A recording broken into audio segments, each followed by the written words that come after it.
Hello, everybody. Mary here. We are so excited to be back another week with you for the Better Events podcast. In today's episode, we are talking about the hardest thing about being a business owner. This is an important conversation, and it's really more than one thing. There are lots of things that make it really hard. So, whether you are a business owner, a freelancer, a contractor, or just in your career, this is actually an applicable episode for all of you. So, take a listen and let's get into it. Welcome to the Better Events Podcast. Join two event strategists, Logan Clements and Mary Davidson, who believe we can all create, host, and attend better events. In this podcast, you will learn about event strategy and actions that you can use today as an event host, planner, or manager. Hear directly from the people who are creating innovative and inspiring events today and tomorrow, and grow your business along the way. Now, let's get started, and thanks for listening to the Better Events Podcast. Welcome back, friends, to another episode of the Better Events Podcast. I'm Logan Clements, one of your co-hosts, and I'm joined by fellow co-host Mary Davidson.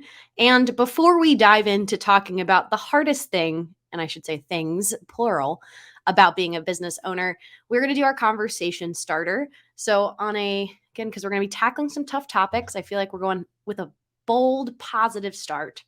Mary, who is your favorite person of influence for you right now? It is a hard question. Lately I have been introduced, I guess, to Ryan Holiday, who's the author of The Daily Stoic. He studies Stoicism, and I didn't know what Stoicism was till recently. And so I started looking into it, and I'm like, I don't know, I can get on board with it a little bit. And so I have been enjoying following him and just the positive vibes that he has been introducing me to. So that's one for me. But Logan, what about you? Who has been a person of influence for you right now? This is really tough, but I just feel like because it's more, I'm working on the influence and inspiration side has been really tough for me in the past. I feel like coming out of a busy season, but I will go with a celebrity that I will probably one of the few athletes that I would fangirl over if running into in person, and that is Sue Bird of the Seattle Storm. We recently, in the last 2 months ago or last month, we retired her jersey officially with the Seattle Storm. She's a WNBA All-Star, played for 20 years in the WNBA, and is just like an all-around rock star. And I follow her on Instagram and enjoy seeing her posts. And now she's essentially a fashionista. Her and her fiance, Megan Rapinoe, are a very baller couple. The two of them are very fashionable and fun. So she is someone that I feel like I'm constantly looking at what she's doing, because now she's in the media sphere, and I'm excited to see what else comes out of her retirement, because she does not seem like she's slowing down at all. She's just kind of redirecting. Love it. Awesome. That's kind of a hard one, and it probably changes quite a bit, but love to hear it. So today, our topic today is about, as Logan said, the hardest thing about being a business owner, a freelancer, a contractor. This episode is for you. Even if you're full-time employed for a company, these principles still apply. And so when we talk about it, as Logan said, it is the hardest things, not just one thing. There's lots of hard things. And we're going to try to categorize them for you to break it down a little better. And then Logan and I will go back and forth sharing our hard things. But because we're focusing on hard things today, we'd like to start off with an inspirational quote from the legend herself, Miss Kelly Clarkson. What doesn't kill you makes you stronger. And so if you need some motivation, go ahead and Google. I Googled literally quotes that help you get over hard things. And there are a lot out there. All of the inspirational people of our lifetime, or even before our lifetime, there's quotes out there from them. So go check it out if you need some inspiration. But the fact of the matter is that there are hard things. And so today we might be presenting some solutions, but really it's more of just going over hard things and acknowledging that you're not alone if you're experiencing these things as well. And so keep that in mind as we go through some of these. And we want to start off with a question for each of us, just trying to stay current. So Logan, I'm gonna put you on the spot if you're ready for it. What is one of the current hardest things that you're dealing with in business or as a freelancer? Yeah, I think what's been top of mind, and we've talked about it a little bit in some other episodes, has been just figuring out how to balance my workload. I had a very busy spring. I have a very busy fall coming up, and I was pretty protective of my time last month and this month here in July, and just not taking on as much work. And I don't think I've cracked the code yet of exactly how much downtime I need to recharge, because I am discovering it's actually harder for me to be, I'm really good at being busy and I'm really not at being not busy. But I also know by taking time off, like true out of office time, as well as slowing down, helps recharge my creative juices for projects like this with the podcast, my YouTube channel, just like in general, it gets me excited again about what I'm doing. And so that's currently the hardest thing for me to grapple with is I feel like I haven't found the perfect cadence of managing my energy and recharge time while also still taking on lots of events. And that's something that I feel like each year I'm iterating and trying a different format of what time I kind of protect. And I just don't think I'm there yet. So it's not, and it's a hard thing because there's no roadmap. It's different for everybody. Some people would hate my schedule. I love my schedule. And so that's my hard thing right now. It's just kind of figuring out my workload balance. How about you, Mary? What is the current hardest thing for you? For me, it's just figuring out when and how to scale. I think that's what I'm going through. We had an episode a few episodes back with Icy from the Sit Down UK, and he said a phrase that I've never heard before, but I just feel like it really captured that for me, which was the burden of ambition. So I really want to scale the business, and I have lots of ideas, but figuring out when and how has been a challenge for me. When does it make sense? So that's something I've been thinking a lot about lately. Yeah, and that's such a good, I mean, if you haven't listened to that episode, please go back and listen to it. It's episode 110 with Icy from the Sit Down UK. He's got a lot of good nuggets in there for you if you're looking for some inspiration. But I think, Mary, will dive into our first category of kind of how we broke up these hard things, because I feel like we started out this episode thinking about it being like, of course, we'll be able to talk about one hard thing for a long period of time. And then we realized there's a lot of hard things. And while we dive into them, I think Mary did a caveat, but I'll do my own caveat as well of like, hopefully we don't deter anyone from starting a business. Again, we talk a lot about the positives of working for yourself, and you see a lot of that on social media. And so a lot of what this episode is not to like, I talk bad about working for yourself and being a business owner, but it's more just to shine a light on some of the, challenges that you're going to face and kind of help put them in perspective and let you know that you're not alone. But also know this comes from a grain of salt of Mary and my experiences, as well as like our privilege of where we are in the world and some of that safety net we had for starting our own business, that if you're having other challenges that we're not listing here, like those are also valid. I feel like my big thing is I always describe being a business owner is a roller coaster. And so everyone's roller coaster might look a little different, but we're going to kind of hopefully break down some of these for you. If you're thinking about it, you can not make the mistakes we had, or it'll maybe just get you thinking about ways that you can be more efficient and more mission driven in your own business. But our first one, it's a you problem. Mary, what would be a hard thing as a business owner that you feel is a you problem? Yeah, this is like spitting hard truths because I will say out of all of our categories, I have the most under this one because I just kept thinking like for me and what I struggle with, a lot of it is a me problem. Like and it affects how I do business. And I am trying to realize that. And so for me, there's a lot under this category, but it goes right along with, your career.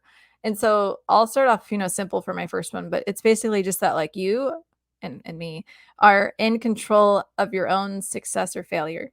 And so, of course, there are like outside things that happen and things that influence that, but it's really up to you, like on how you move forward or backward, depending on what happens. And to me, that's a lot of pressure. And so that pressure is intense for me. And so, once again, it's a me problem, but it really affects how I do business. And so, that one's kind of more broad. I think it sets up others that I have, but I'll start with that. Yeah, that's a good one. I feel like again the double-edged sword because you're in control but you're not, and there's also a lot of things like having a global pandemic not in our control.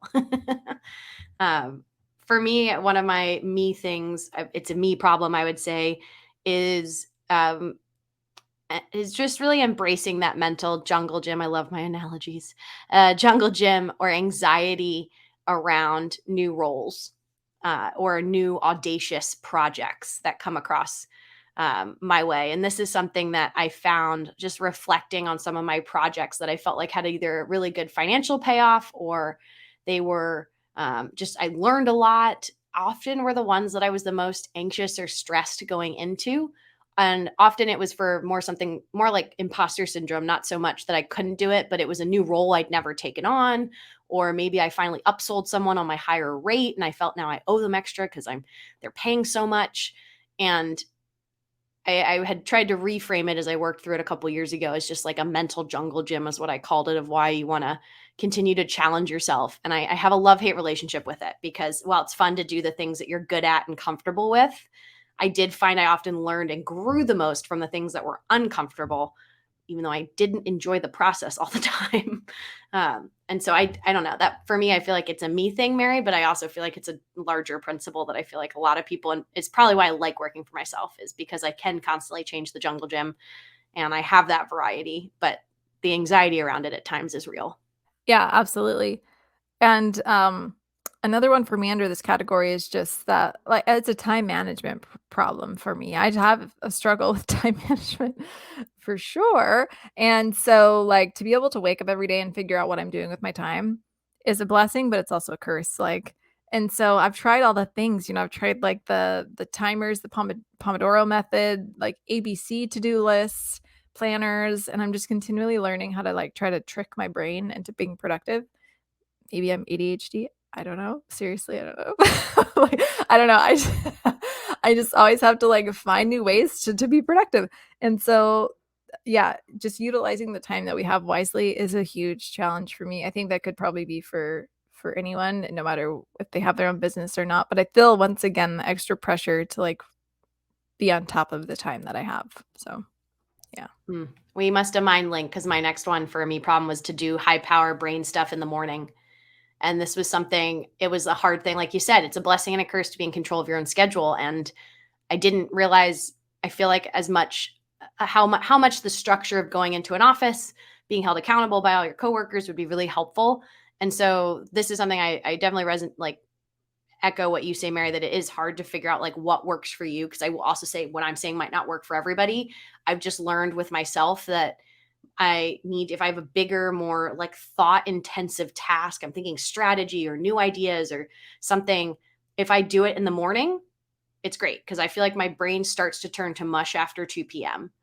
And so I've tried to weight my schedule if I can, to just help set myself up for success. I've also played around with like when I exercise, and when I lived in Shanghai a couple years ago, I got really in a good groove of exercising at lunch, going to a lunch workout class, because I realized when I woke up, I was thinking about work. And so going to a gym is really hard in the morning. If I'm thinking about work, I just wanted to dive into work. Now I'd say my routine, I've actually learned if I can get my workout in the morning and just get it off and have those positive, happy endorphins going, that also helps me focus more for when I tackle things. So it's again embracing the different types, but I try if I can avoid calls in the morning. I think sometimes it's helpful, but that is, I've learned my, like, for me, prime brain time. Awesome. Yeah, that was a good one. Another one, I guess, for me would be dealing with things when they go wrong is hard.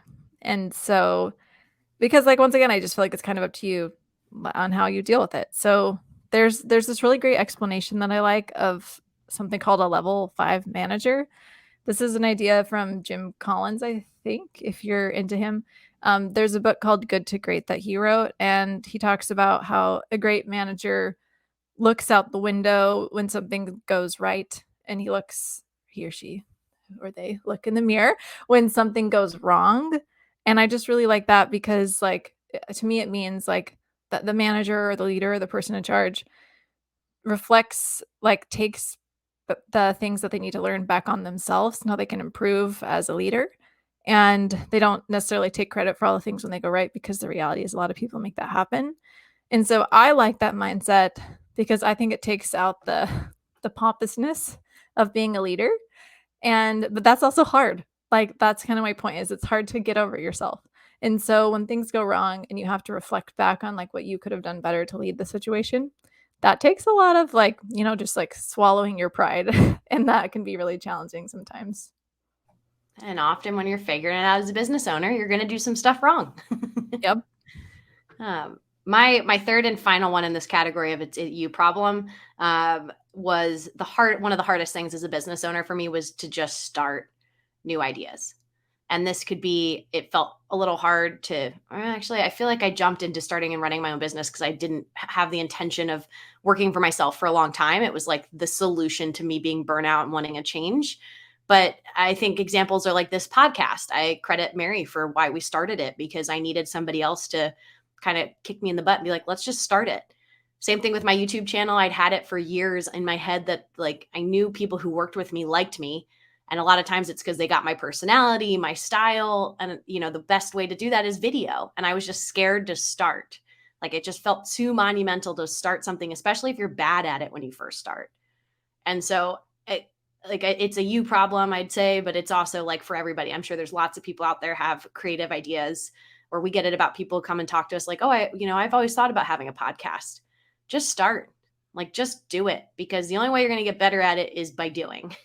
As Mary and I have learned 113 episodes into this podcast journey, to just start, because you're never going to make those mistakes, as Mary said, or have those successes until you do it, and just do it. Absolutely. And you give me a lot of credit, but I'm glad that we do it together. I think that's also part of it, is the teamwork makes the dream work. And my last one for this category is that it's hard to figure out how you want to show up to people as a professional. So like we talked to somebody who'd been on the podcast in the past, and they were saying like they can just show up in a hoodie and a red lip and they feel confident enough to just rock it. And that's not me. And I wish that it was, but it's like I have to try. I've got to do more to get myself in a space where I feel confident enough to just own it. But that can be hard sometimes, to figure out how you want to represent yourself, your business or your career, whatever it is, and show up to people, and then like be confident enough in that to then work within that. Sometimes I feel like I have to prove myself to people. I think a lot of it has to do with like my age, or how I view my age and things like that. And so anyway, as an emerging professional, this has been a challenge for me. And so maybe some of you can relate to that as well. Oh, definitely, Mary. I feel like we can move on to our second category of hard things. And do you want to explain a little bit more about the business of business? Yeah. If you know the phrase that's like, it's just business. Well, it's like the actual business of the business. Like, what is it like? And so we'll go back and forth on this one, and just share some of the hard things that we go through that are more business related, specifically about running a business, kind of more tangible there. So I'll kick us off with this one. One of the things for me, and I talked about this as one of the current things I'm struggling with, but is figuring out the trajectory for the business. And so maybe you're good with where you're at in business, or maybe you really do need to like hustle for a while so that you can get where you want to go. But what I have found is that it's just really hard to go all in sometimes. And so there's someone who's saying that like, if you want to be the best at something, what are you willing to sacrifice to get there? Because to be the best at something is like a really, really hard thing to achieve. But I think a lot of us go in when they start a business thinking that we're going to be like the best at fundraising events. And the reality is that we're just not. We're good at it, and we can build, a successful career out of it, but that doesn't mean we're the best. And I was thinking like, Logan, you're going to like this analogy. I'm not a sports person, but I was thinking like, we can't all be Kareem Abdul-Jabbar. Like there's a lot of awesome basketball players, but we need to set the right expectations with ourselves. So I guess to summarize it, it's just figuring out what the future looks like for your business, and acknowledging that you might not be the best at it, but that doesn't mean that you can't be successful. I love that. That's a good way to frame it. I feel like for my first one on the business side was a hard lesson I feel like I had to learn was about sticking to your values. I feel like a lot of companies have value statements and things like that. And I'm like, I'm one person. Like, not that I don't have values, but like, that doesn't seem very helpful when I'm one person. But really, it's been something that's kind of been revealed to me, my values. And I actually look back, I had some notes from like 2018, 5 years ago, where I wrote out my company values and felt silly doing it. But looking at them, like a big one is transparency. And I'm like, wow, I knew that in 2018. I know that again now, because for me, it's my values kind of revealed themselves during stressful projects or clients or events, just something where it like didn't feel right. And I couldn't put my finger on what it was. And then through the help of talking to people and just really trying to reflect, it's like, oh, it's because our values weren't aligned. We have different values. Not saying that, they're wrong and I'm right. It's just we're not in alignment. And so that probably means, next time I either need to do X, Y, Z to take care of that part of me, or maybe I don't work with them again because they're just not my ideal fit. So it was a hard part for me, I feel like, to learn, define them, and then stick to them for what my values are. I love that. My next one has to go right along with that. I just wrote like finding the right client means that you're going to have to work with some not right clients, and that might suck. And it does. It does suck sometimes, but yeah, I agree exactly with what you said. You and I have a podcast together? Or do we have a podcast together? Because my next one kind of rolls into that one. Oh, woo! Love this. My business, it's the idea of the business of business is you will have client breakups. Don't take them personally. And just like romantic breakups or friend breakups, there's a lot of different scenarios. There's the client saying, hey, it's not you, it's me. There's you as the business owner going, hey, it's not you, it's me, client. And then there's the rare time where maybe both of you go, hey, this isn't working. We'll move along. And I think for me, when it was just really hard at my first or second time that happened, I took it very personally. It's like, they are breaking up with me. These people don't ever want to see me again or talk to me again, and not understanding how much of a business decision it was. And so something like I feel like I've learned out of that is I do try to make pretty good notes about the like when, why, and how that situation arose, just to help future me. Again, some of it was maybe those values are out of alignment, could literally have been budget. It has also been more recently, I've just realized like I've changed as a person. And so the kind of roles I want have changed. And so I've had to distance myself from certain projects just to be like, that's not what excites me. That excited me 5 years ago, but now it's not. And that's okay. And to just know, don't take it personally yourself so that you don't make sure your clients don't take it personally, but still be respectful in the whole process. But maybe that was a you problem one, Mary. I don't know. But I feel like client kind of breakups are busy. bleed together. Business. Yeah. Yeah. My last one for this category is just being able to be all the things and wear all the hats as a business owner is a hard thing, especially when you're learning about things that you just don't really care about, but maybe you need to know. And I think this doesn't always have to be this way. At some point, I think you can justify when it makes sense to bring people in who do know more about that thing. So you don't need to know all the things, but to start off, you kind of need to know all the things, or else you might be missing something. And for me, as somebody who like doesn't like math, we've talked about this before on the podcast, I just am so unattached from that part of being a business owner, which is not good because it's really important. But my point is like sometimes that's hard. You're going to spend your time on stuff that you maybe would prefer not to. Yeah, you do have to wear many hats as a business owner, even a freelancer, or even in your job. And yeah, it's good to figure out kind of which ones you like. I have a couple, but I can go through them quick for this category of the business of business. But just making sure you're consistent in your messaging every day. And that is something I feel like I learned. It was a hard part when I started my business. I really wanted to pretend that I was a bigger company than I was. There was a lot of we language and our team and all of these things. And I really felt like I needed to kind of position myself as like, oh, it's not just me. I'm essentially a little agency here.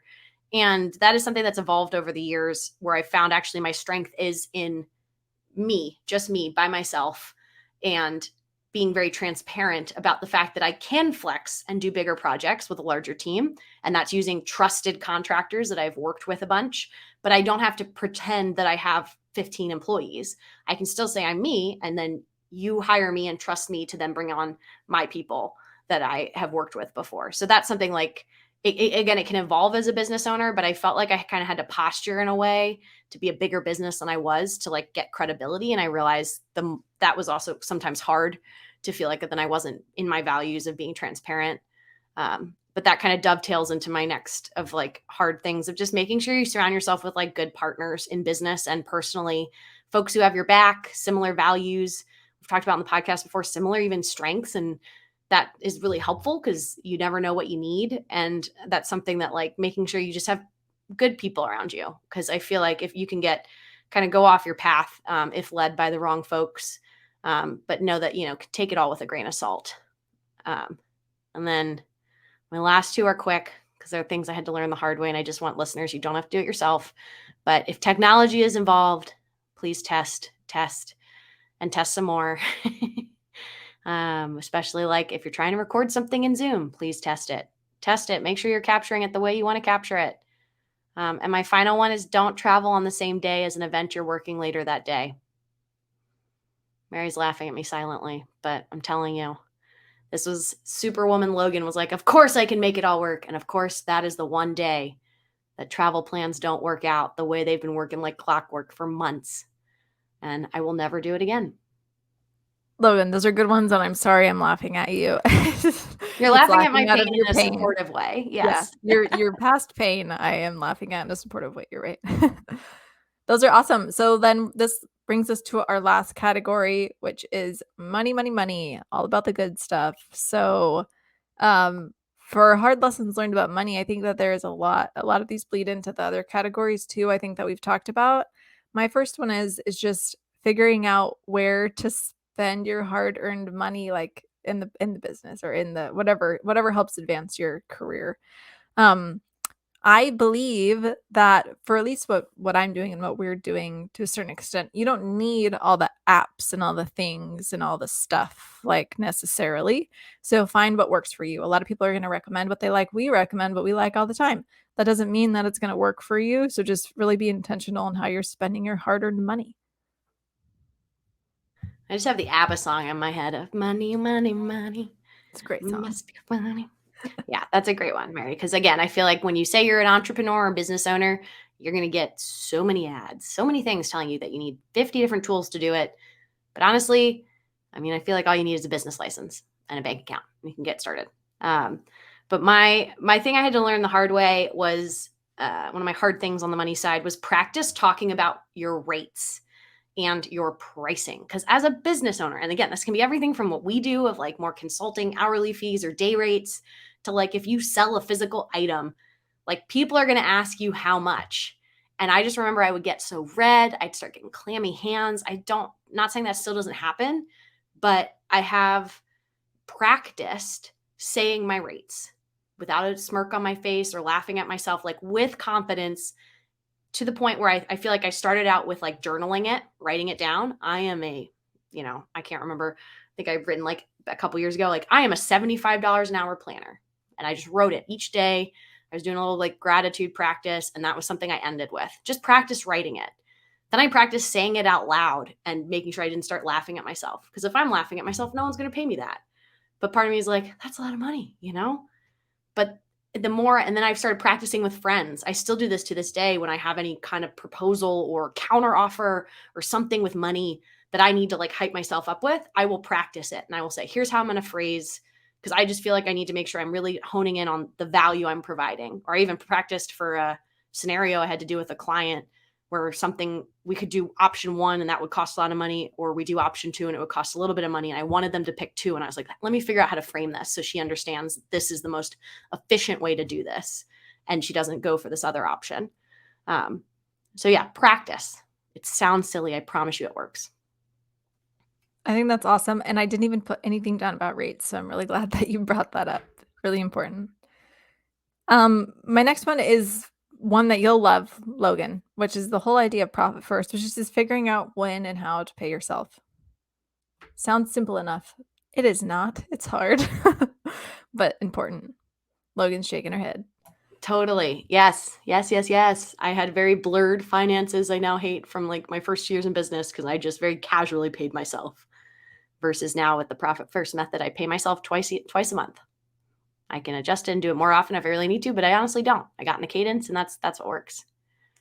My next one on the money side kind of dovetails with yours a little bit, Mary, but if you're managing a team for an event, even it could be, again, as like for my thing where I have lots of contractors who I work events for, sometimes they all get billed through me. Sometimes they get billed directly to the client. But I feel like a hard lesson I had to learn was that like managing people takes time. And in what I do, like time is often money. And so I need to factor that time into my quotes. Even if I'm not directly billing for those folks, like I had a couple years, I feel like, where I just looked back and was like, why didn't I don't feel like I earned as much as I could on that event. It's like, oh, because I spent so much time helping chase people for invoices or calls, briefing people, and just realizing that like managing people takes time. And Mary, you probably feel this with having an actual employee, that it is something as a business owner, I don't think you think about until you experience it for yourself and then realize how much time it takes. Oh, yeah, for sure. That's a great one. Yeah, your time is valuable for sure, and it does take time, but, you know, those types of things can pay off as well, so yep, it's a great one. I actually don't have any more money ones, so Logan, hit us with some others. I have my last one, just one. We talk about this on the podcast a lot, but just a hard lesson I feel like was that unpaid or low paid work can lead to higher paying gigs, but not always. So this was one that usually we'll say to get started in events, you need the gig to get the experience, you need the experience to get the gig. So volunteer or say yes to a lower rate just to get the experience in there. And while that sometimes leads to bigger projects, it also sometimes just leads to people taking advantage of your time and that you're willing to do it for free and they are never going to raise their rates. They're never going to pay more. And you're not going to know that till you do it. And so this hard lesson is not to deter you from doing it, but more just, again, to kind of flag. I feel like a lot of people use that carrot of saying, oh, this will lead to something bigger if you volunteer with me for this event, or if it'll lead to something. Like, hold these people accountable at times. I'm a big notes people, but like I track how I spend my time, and like it's either you're spending maybe if you are missing out on other opportunities, or it's your time. It's up to you of what you value more. But like I actually track that and figure out like, when does it lead to bigger things? That's great. But if it doesn't, know when it served you and you can move on. Because I feel like I've had personal experience where some events that I volunteered for have turned into a paid role. And then I have other events that I've worked that have gotten me at a very low rate because it's just a cool opportunity, and they will never raise their rates. They are totally okay if I left. They would just get the next person who's willing to do it for that low rate. And that's hard to deal with as a business owner because you'd like to think, oh, we all want to evolve and grow together. But it's not always the case. You're not alone if you've had people break promises to you, like essentially being like, well, if you do it for free, next year we'll hire you. And then they don't. That happens, Mary. Mary's nodding along with me. Like, I think it's just know what is a deal breaker for you financially, because you can't run your business without money, whether that's your own, paying yourself, paying the people you work with, or just money in the business, the taxes you got to pay. Like, and that has evolved. I still do some work for a much lower rate than I do because I want the experience. But is it something in my head that I go, I'm just going to do it for a year, or I'm just going to do it this next couple weeks? I've also stepped down from some volunteer projects that I couldn't give the time it needed to. And while it could have been a status symbol to say I was a volunteer for this organization, I realized it was actually just causing me more stress and detracting from some of my other stuff. So knowing when to say yes and when to say no to unpaid or lower paying work. And there's no answer for it, but just know that's a normal stress of being a business owner. Absolutely. Seriously, great tidbit. So way to end on a important note for sure. And so before we end and get to our bonus tip, we actually do want to ask you who are listening, your listeners, whether you're a business owner, you're a freelancer, you're a contractor, and you're listening to this, what is the hardest thing for you that you're going through in your career right now? Please let us know. So if you're listening on Spotify, you can answer the Q&A question. It's pretty obvious. I think you just have to scroll down a little bit and it'll show up. If you're listening elsewhere, send us an email at bettereventspod@gmail.com and tell us some of the stuff that you're struggling with. And just remember that you're not alone, but also when you share this with us, it helps us figure out how we can curate content in the future and help you hopefully with some of these things. And so let us know. We'll work through it all together. And then that leads us to the end of our episode. And Logan has our bonus tip for today. Yes, my bonus tip is about event timing. And don't forget to actually note the actual runtime of your event. So like, what time did you actually open registration or open doors or start dinner? How long did each of those segments take if you want to get that granular? And then make sure you transcribe those notes wherever you took them, on your physical piece of paper, on your phone. Actually, like, put them in a central location. So like for me, it's my run of shows, and I will actually put that on the digital version of my run a show, because when that event comes around next year, I'm not going to usually find that piece of paper again or remember the note on my phone, but I will look back at that document And that'll just help you learn and adjust your timing as needed year after year, or if you have a similarly structured event. Awesome. Great bonus tip. Thank you so much for that. And thank you everyone for listening to another episode of the Better Events podcast. We will be back with you again next Wednesday. But if you want to keep in touch with us in the meantime, you can follow us on Instagram, Facebook, and Twitter, and LinkedIn at Better Events Pod. You can email us at bettereventspod@gmail.com. You can visit our website at bettereventspod.com. And you can also connect with Logan and I directly on LinkedIn. We love that when you reach out and say that you've been listening. It's just really great to make those more personal connections. So thank you so much for that. And we will be back with you again next week.